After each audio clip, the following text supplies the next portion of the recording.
Okay, hello everybody. This is going to be a big experiment. I promised myself I would do this, and so I'm doing it. I'm doing it in honor of my dad. Since it's July 4th, I'm going to go live for the very first time. My new little system here. It's kind of janky at this point. I've got a lot to do, just in terms of trying to get things set up the way I need it to. It's kind of a mess, but hey, I figured I'd go live, see who listens, who watches, who does anything. Got some stuff set up here. I wanted to go live because on this day, at the end of the Japanese War, World War II, the very last year, July 4th, my father flew out of Iwo Jima and flew to Japan on a bombing mission, and he was shot down, and he was taken prisoner of war.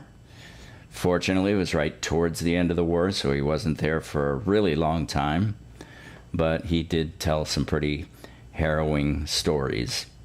And the reason I wanted to go live on this day is because he, after that time, after that experience, every 4th of July, he would go and he would fly just to kind of give a middle finger to World War II and to being held prisoner of war. And I say that because I think that it's important for people to know that my father was a commander in the military. He was a fighter pilot, and he would absolutely be appalled at what has happened to this democracy over the last few years. The reason I call this show Everything's Coming Up Hoaxes is because it seems like on both sides everybody's got some kind of a hoax that they're working on and trying to make happen. And I just, I think that's that's ridiculous, because so many people are saying so many things that are absolutely absurd in terms of what this country means. My father, I'm sure, is rolling over in his grave and has been for the last year and a half especially, but I'm pretty sure that the first 4 years of Trump, he would be pretty upset. So I just made a commitment to the memory of my dad to go live on July 4th. I'm going to try to do this on a more regular basis. I'm also going to try to keep working on this to see if I can get my phone hooked up so people can call in. I'm really hoping to have some kind of discourse with people. And hopefully there'll be some MAGA people out there who don't know that I'm a raging liberal. I'm not a raging liberal. There are a lot of things I'm very conservative about. I don't believe in just giving out things to everybody. I think that everybody should have some sort of accountability. But I do think that the saying that we are only as strong as our weakest is pretty apropos. And right now, we've got the weakest human being on the planet in charge of our country. I cannot believe what a big baby this guy is, and how everything is so unfair. Every word, almost everything he ever says is how everything is unfair. And here he is, he made, what, $3 billion on the presidency just in the last year and a half. And there's all these people who are saying, well, at least he's disclosing it. That doesn't make it better. There are articles in the Constitution that say you are not supposed to take gifts from outside sources, from other countries, from other leaders. And here he is, he's taking money from he's taking money from the Qataris, he's taken from Saudi Arabia, and these are all countries that before they were kind of iffy in terms of their allegiance to us. And he knows that he can't get away with taking money, even though he's trying to with the tariffs, but he doesn't obviously understand how tariffs work, and that actually the countries are just sending the stuff in to them. And yeah, it might slow down the number of things that they're sending to us because it's going to cost more money, but it doesn't cost them more money. It just costs us more money because the importers are the ones who pay the tariffs. And most of them in the United States are United States companies. And so they're just passing on the prices to us, and just a slew of other stuff. It's pretty amazing that the war in Iran Iran. I can never get the IRs right. The IRs just really confuse me because this is a civilization who's been around for thousands of years, and he's going to wipe the culture. He's going to wipe them off the planet. He's a very sad little man who, it's been said a million times since he took office, but that's the way it is.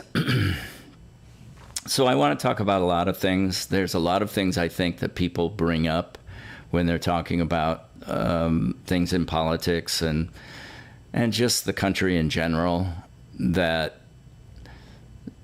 people will say something and no one will fight back. Nobody will say anything to contradict what they said.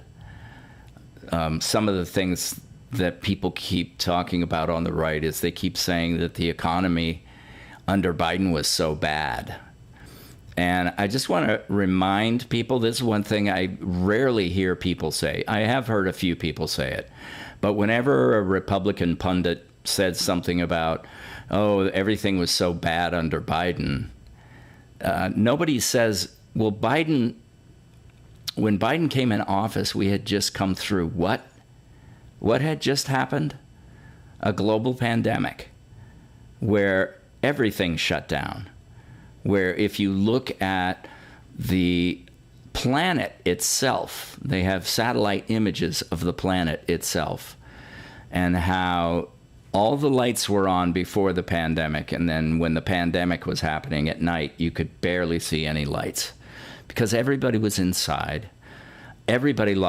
So many people lost their jobs. So many people were working from home. Everything was completely upended.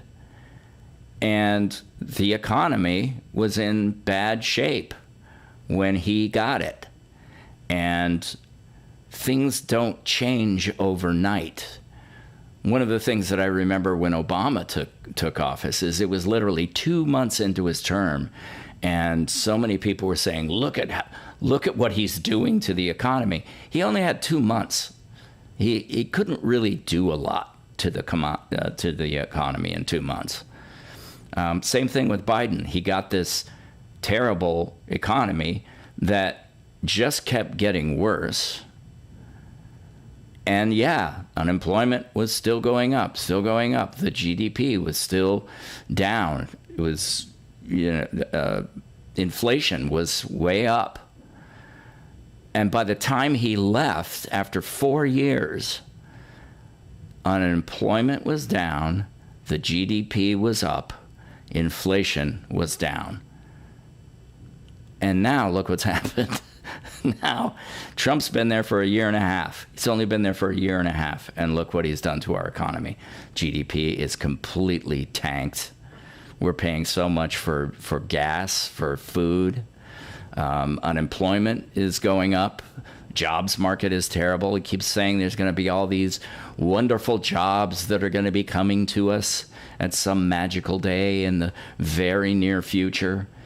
And the number of times throughout both of his presidencies, he's said, things are going to get better. It'll be in about 2 weeks. And he just keeps saying 2 weeks, 2 weeks, 2 weeks. And it just keeps going on and on and on and on. And there's so many clips online that you can look at where he's a moron. And it bothers me that he's a moron and he's in the position he's in. But it bothers me more that there are so many people out there who seem to be on another planet. It's like, what are they seeing? And when people talk about Trump derangement syndrome, yes, there is a Trump derangement syndrome. It's people who are deranged thinking that Donald Trump is actually good for this country and is going to make us better, make us great again. Great again? When are we going back to when we were great? To the 50s? When nobody had any civil rights, where we didn't have any of the problems that we have now. There was no nuclear proliferation. Thank you very much. It's just insane. So I hate to come on here, and on the 4th of July in honor of my father, because I promised that I would do this today. And believe me, I have just spent the last 8 hours trying to get this whole system set up and working. And I'm pretty happy with the way I got it to work. But I got to do some lighting stuff, maybe some background, maybe something a little nicer in the background so I look a little more professional. But I want to keep doing this because I think there's... I got a lot to say, as I know a lot of people do. And I would really like for people to call in. I'd like to have conversations, especially with people who really do like Trump. And I'll tell you one thing. I did have a show on Clubhouse when that was really big. That was big during the pandemic because everybody was at home and, there were huge rooms where people would just come in and talk. And I put together a Clubhouse room that was just questions only. I'm not going to tell you that you're wrong. I'm not going to tell you that you're wrong. All I'm going to do is ask questions. I'm going to really try to stick to a all questions format and try to see if we can come to some kind of an understanding with that. Now, I have no idea. I don't know if anybody's watching. And I don't know if anybody will. I don't have a lot of followers, so I'm not really sure who's going to be checking out YouTube and coming on, but who knows? I'm going to try to find some specific time that I can do this so that it's kind of clear. And, hey, we'll see what happens. I've got a little board here where I can do little sound effects. There's some people clapping for what I'm saying, which makes me feel good. I think that this is people, I'm not sure because I don't have it set up correctly to where I can hear what's going out, but I think that was people clapping. And then I think we also have some crickets, which is nice. Maybe this is people clapping. Is this people clapping? Let me see. And then what I'm going to do now is I'm going to play my lovely little outro music and say so long for now. This has been interesting. It's been fun in a way. And look at that. I can cut between multiple cameras. I'm thinking about getting another one over there, like a sky cam or something. Maybe I'll get a sky cam or something like that. But yeah, I'm going to play us out with this really cheesy music. And I'm going to get some good music. Believe me. I'm going to hook up my phone. I'm going to be able to play some music for people if nobody checks out checks it out. And we'll see what happens. All right. I just have to say I do love you all. And I don't even know who's watching, but I still love you because we're all humans. And we all deserve a little grace, as they would say. Adios.